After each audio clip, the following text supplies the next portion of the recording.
सभी इन विलक्षण पलों के भागीदार हैं और अब समय उस ओजस्वी उद्बोधन का जिसका हम सबको इंतजार है।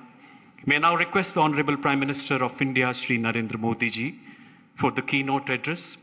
माननीय प्रधानमंत्री जी से करबद्ध आग्रह कि वो ग्लोबल बुद्धिस्ट समिट 2023 को संबोधित करें, हम सबका मार्गदर्शन करें। माननीय प्रधानमंत्री महोदय।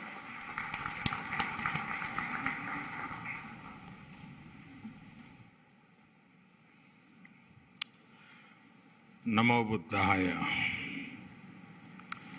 कार्यक्रम में उपस्थित केंद्रीय मंत्रिमंडल के सदस्य श्रीमान किरण रिजिजू जी किशन रेड्डी जी, अर्जुन राम मेघवाल जी, मीनाक्षी लेखी जी, इंटरनेशनल बुद्धिस्ट कॉन्फ्रेंस के सेक्रेटरी जनरल, देश विदेश से यहाँ पधारे और हमारे साथ जुड़े हुए सभी पूज्य भिक्षुगण, अन्य महानुभाव, देवी और सज्जनों, ग्लोबल बुद्धिस्ट समिट के इस पहले आयोजन में आप सभी दुनिया के कोने कोने से आए हैं। बुद्ध की इस धरती की परंपरा है अतिथि देवो भव, अर्थात अतिथि हमारे लिए देवता के समान होते हैं। लेकिन भगवान बुद्ध के विचारों को जीने वाले इतने व्यक्तित्व जब हमारे सामने हो तो साक्षात बुद्ध की उपस्थिति का एहसास होता है,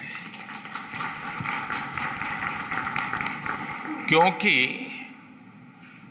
बुद्ध व्यक्ति से आगे बढ़कर एक बोध है, बुद्ध स्वरूप से आगे बढ़कर एक सोच है, बुद्ध चित्रण से आगे बढ़कर एक चेतना है, अंतर है।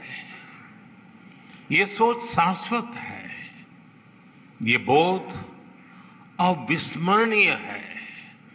इसलिए आज इतने अलग अलग देशों से, इतने अलग अलग भौगोलिक सांस्कृतिक परिवेश से लोग यहां एक साथ उपस्थित है। यही भगवान बुद्ध का वो विस्तार है जो पूरी मानवता को एक सूत्र में जोड़ता है। हम कल्पना कर सकते हैं दुनिया के अलग अलग देशों में बुद्ध के करोड़ों अनुयायियों का ये सामर्थ्य जब एक साथ कोई संकल्प लेता है तो उसकी ऊर्जा कितनी असीम हो जाती है। जब इतने सारे लोग विश्व के बेहतर भविष्य के लिए एक विचार के साथ काम करेंगे तो भविष्य निश्चित रूप से भव्य ही होगा। और इसलिए मुझे विश्वास है पहली ग्लोबल बुद्धिस्ट समिट इस दिशा में हम सभी देशों के प्रयासों के लिए एक प्रभावी मंच का निर्माण करेगी। मैं इस आयोजन के लिए भारत के सांस्कृतिक मंत्रालय और इंटरनेशनल बुद्धिस्ट कॉन्फेडरेशन को हृदय से बधाई देता हूं। साथियों, इस समिट से मेरे आत्मीय लगाव की एक और वजह है। मेरा जन्म गुजरात के जिस वडनगर स्थान में हुआ है, उस स्थान का बौद्ध धर्म से गहरा नाता रहा है। वडनगर से बौद्ध धर्म से जुड़े अनेक पुरातात्विक साक्ष्य मिले हैं। कभी बौद्ध यात्री ह्वेन सांग ने भी वडनगर का दौरा किया था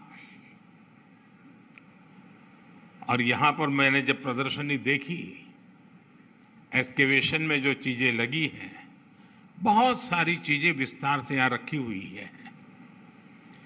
और संयोग देखिए कि जन्म मेरा वडनगर में हुआ और काशी का मैं सांसद हूं और वहीं सारनाथ भी स्थित है।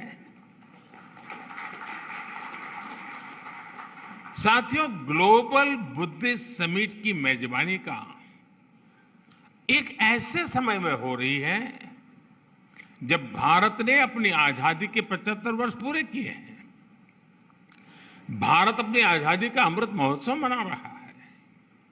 इस अमृत काल में भारत के पास अपने भविष्य के लिए विशाल लक्ष्य भी है और वैश्विक कल्याण के लिए नए संकल्प भी है। भारत ने आज अनेक विषयों पर विश्व में नई पहल की है और इसमें हमारी बहुत बड़ी प्रेरणा भगवान बुद्ध ही है। साथियों, आप सभी परिचित हैं कि बुद्ध का मार्ग है परियक्ति, पटिपत्ति और पटिवेद, यानी थियोरी, प्रैक्टिस एंड रियलाइजेशन। पिछले 9 वर्षों में भारत इन तीनों ही बिंदुओं पर तेजी से आगे बढ़ रहा है। हमने भगवान बुद्ध के मूल्यों का निरंतर प्रसार किया है। हमने बुद्ध की शिक्षाओं को जन जन तक पहुंचाने के लिए एक समर्पण भाव से काम किया है। भारत और नेपाल में बुद्ध सर्किट का विकास हो, सारनाथ और कुशीनगर जैसे तीर्थों के कायाकल्प के प्रयास हो, कुशीनगर इंटरनेशनल एयरपोर्ट हो, लुम्बिनी में भारत और आईबीसी के सहयोग से India international centre for Buddhist culture and heritage का निर्माण हो, भारत के ऐसे हर काम में पटिपत्ति की प्रेरणा शामिल है। ये भगवान बुद्ध की शिक्षाओं का पटिवेद ही है कि भारत विश्व के हर मानव के दुख को अपना दुख समझता है।